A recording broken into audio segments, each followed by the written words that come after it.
아니 사실 지금 이슈는 예배당 안에서 대면 예배를 드리는 거에 대해서 금지하라는 거지. 우리가 예배 자체를 막는 건 아니었는데 지금은 강력하게 반발하시는 분들을 보면 지금 정부가 하고 있는 게 사회주의 국가로의 전환을 획책하고 있는 정부가 의도적으로 교회를 탄압한다라는 프레임을 갖고 있거든요. 그러니까 이런 국면 자체가 정치적인 어떤 배경이나 이해관계가 깔려 있다.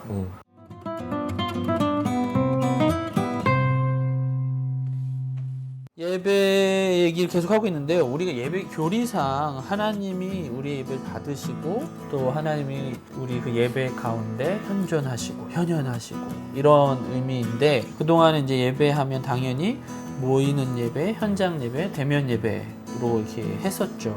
그런데 이제 최근에 아까 말씀해 주신 것처럼 온라인 예배라는 것이 뭐 마치 굉장히 새로운 것처럼 얘기를 나누게 되는데 어떻게 생각하시나요? 이제 누누이 말씀드리지만 저는 예배학자가 아니기 때문에 이런 대답을 하는 게 좀 조심스럽기는 한데 근데 항상 얘기를 하는 게 가불가에 대해서 우리가 따질 수 있느냐 라는 얘기를 항상 해요. 이게 이전에도 뭐 예전에 DJ 월십 뭐 이런 거 있었을 때 DJ잉을 하는 찬양이 가능하냐 불가하냐 뭐 그런 EDM 월십 뭐 이게 가능하냐 그거 하나님이 아는 거잖아요.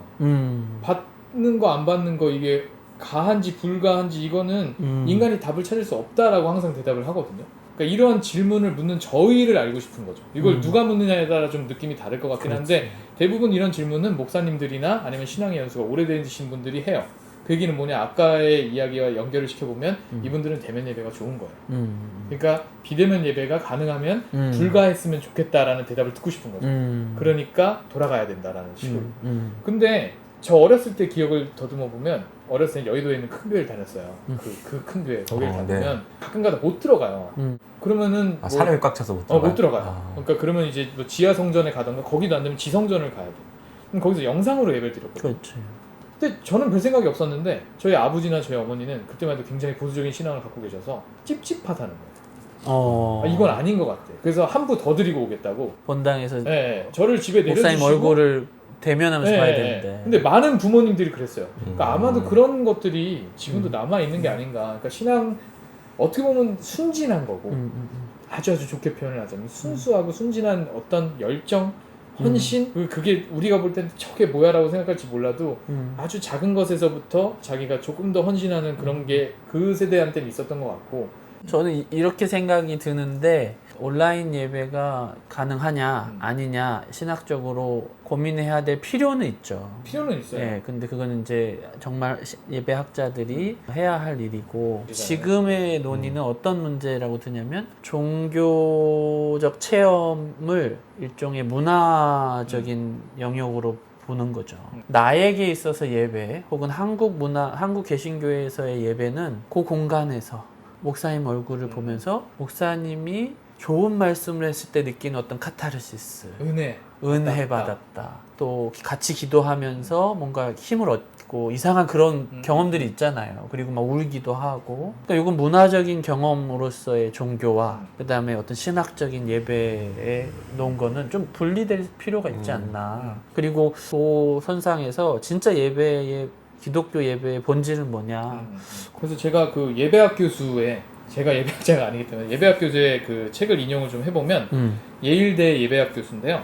테레사 베르거라고 하는 학자가 예배 디지털 세상을 만나다 이 책에서 예배에서의 성령의 역사는 온라인에서도 분명히 나타난다 라고 주장을 하세요. 매개 즉 하나님과 인간을 연결하는 수단으로서의 디지털 미디어는 이전까지 기독교인들이 사용해온 매개들 뭐 예를 들어서 이미지라든가 몸짓이라든가 뭐 향이나 가구와 같은 물건들 그리고 언어 이런 것과 다를 바가 없다. 그래서 하나님의 임재를 중개할 수 있다. 이건 제 얘기예요. 이건 이제 이 책을 읽은 제 해석인데 가능하다. 그러니까 결과적으로 디지털 미디어도 하나님의 임재를 중개할 수 있는 매개가 될 수 있다. 라는 이제 표현을 해요. 그러니까 예배학자들이 봤을 때는 큰 문제가 없다. 예배학자들이 그렇다고 한다면 신학적으로는 괜찮은 거 아니냐. 그래서 뭐 너무 우리가 비판적으로 말하는지 모르겠지만 개신교 예배를 얘기할 때 개신교 예배가 마치 엔터테인먼트랑 산업이랑 비슷하다. 점점 비슷해지고 있죠. 그래서 그렇죠? 내가 예배를 드린다는 건 아주 좋은 시설에 가서 편안한 의자에 앉아서 처음부터 끝까지 공연이 쫙 이어지는. 스텝들이 이루고 돌아가니까. 스텝들이 다 돌아오고 그런 형태로 가니까 그게 아닌 거에 대해서 이제 불만족을 한다거나. 이런 온라인 교회가 만들어지면 분명히 생기는 건 뭐냐면 저는 이제 항상 걱정을 하는 부분이 그건 것 같아요. 그러니까 소외 계층이 분명히 생긴다는 거예요. 그렇죠. 그러니까 우리 햄버거 가게만 가도 음. 프랜차이즈 가면 어른들 주문 못 하잖아요. 키오스크 못 서브웨이, 하시니까. 서브웨이. 네. 뭐 서브웨이도 빵은 뭐예요? 복잡할 거 아니야. 좀 엄청 복잡할 거 아니야. 음. 그러니까 이제 키오스크 못 하시는 그게 한동안 이슈였잖아요. 그래서 뭐 어르신들이 입석을 사는 이유 뭐 그래서 기사가 나온 걸 제가 예전에 본 적이 있거든요. 그렇지. 그분들이 그걸 못 하는 거예요. 그치. 근데 이거라고 소외계층이 없을까? 그렇죠. 근데 이것도 웃기는 게 개신교가 기술에서 제일 빠르잖아요. 항상. 그렇지.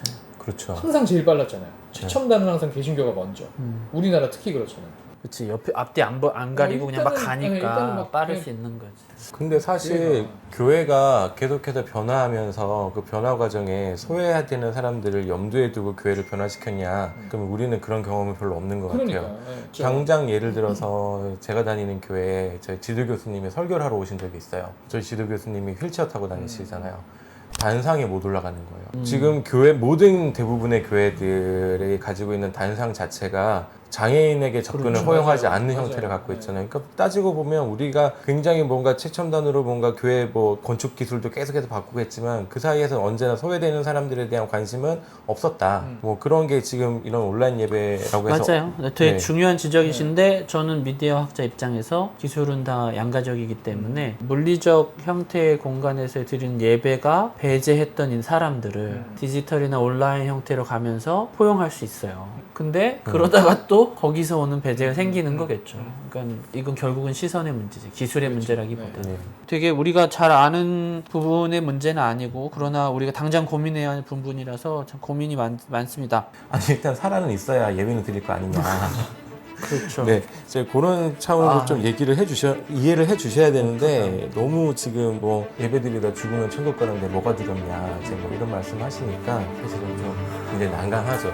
어떤 분들은 예배를 마치 내가 듣고 싶은 얘기를 듣고 그런 얘기를 하는 사람들끼리 모여가지고 그렇지 하면서 더 강화되고 세뇌돼서 더 이상 딴 얘기는 안 듣는 사람들을 만들어내는 공간이 예배가 되는 거 아닌가?